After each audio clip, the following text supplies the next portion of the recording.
This is the Vortex HD65 Ultra. It looks like this. It's got the rounded back cover, rectangle with the camera flash. It says Vortex on the back.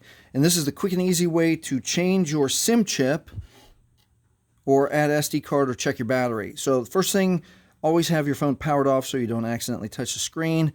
And then next, pull your cover off and look for, if you need help getting the cover off, because sometimes these can be very tight, look for the video that's going to show up in this corner here in a minute to help with some strategies to get the cover off.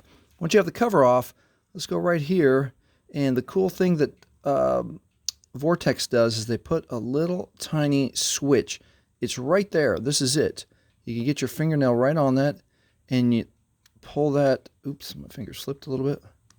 You can use that switch, and it starts that SD or the SIM chip coming out. Let me show a little bit better. I'm going to very gently use a screwdriver like a tool, very gently. I'm going to put it right. The switch is right. That's a better angle. It's just a tiny little piece of metal that sticks up, and I'm going to push on that and watch how that gets that SIM chip out. So once you have the SIM chip out, you want to double check your instructions right here that says that the notch goes in the bottom left.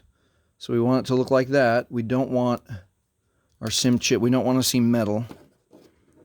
Let me switch the SIM chips. If you see metal, you're wrong. Do it this way. And you put it in just like that. And that's how you do it. And if you're interested in the SD card, it goes right in there and changes the battery's removable. You can change the battery if your battery is failing. And then when you're all the way done, make sure your camera slot lines up with your camera.